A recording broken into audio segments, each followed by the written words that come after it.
Reporting a workers' comp claim. Take 1, 3, 2, 1. Welcome to the Legal View with Farah Farah. I'm Farah, and with me here today is Mr. Bruce Feifer, who is in charge of our Workers' Compensation Department. Bruce, what can you tell us about reporting workers' comp claims? Well, Eddie, it's important that once you're injured, even if it's a minor injury, that you report it and get something documented with your employer right away.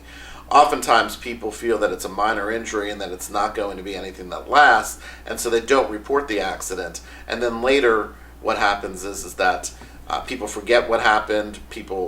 Witnesses may leave the employer's job site, and it's then impossible to go ahead and recreate what happened. Also, under Florida law, you need to report your injury within 30 days, and if you don't, failure to do so could result in the insurance company having a complete defense to not providing benefits. Who do you report the accident to? You should report it to a supervisor or to the employer right away. And make sure that something is in writing and documented, because oftentimes it leads to problems later on if there's not something in writing.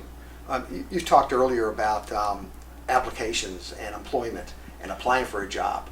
What information should be in your employment application in the event that you're injured on the job and that employment application is there to be dealt with? Can you tell us a little bit about that?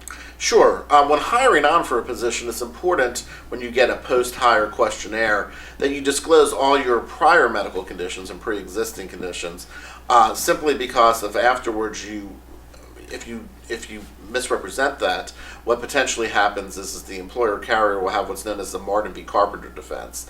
The employer will be able to say that you were not honest and forthright in reporting your prior claims. Had they had knowledge of those claims, they would not have hired you, and then again they would have a complete bar to providing you any workers' comp benefits. Yeah, I think the bottom line is to report your accident immediately, get it in writing, and make sure you're totally truthful in your employment application. Is that correct? That is correct.